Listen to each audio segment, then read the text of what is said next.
আজকে ঘুম থেকে উঠেছি, থাক টাইমটা আর বলবো না কখন উঠেছি। একটার সময়। মোটেও একটা না, সকালে উঠেছি, মানে আজকে অনেকবার উঠেছি ঘুম থেকে।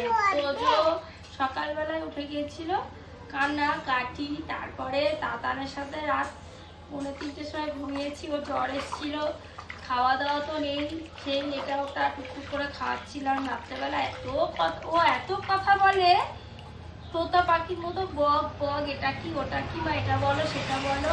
তো করতে করতে ওই রাত 2:30 বেজে গেছে আরো। তারপরে হলো গিয়ে শুয়েছি, সকালবেলা উঠে গেছে তোজো। কি কান্না, ওর বাবার উপর রাগ করে কান্না। ওর বাবা নাক কেন ধরেছে, মানে ও জেগে গেছিল, তা বলছে শুধু রাগ আর নাকটা কেন ধরেছে, কেন ধরেছে। গেল সেই, তারপর ওর পাপার রাস্তাঘাটে নিয়ে নিয়ে বেরোলো, ঘুরলো, আবার গিয়ে ছেলে শুলো। ওকে নিয়ে ওই যে শুয়েছি, তারপর ও উঠে গেছে, কিন্তু আবার আর ওঠা হয়নি। আমি আর তাতান মিলে ঘুরে বেড়াচ্ছিলাম।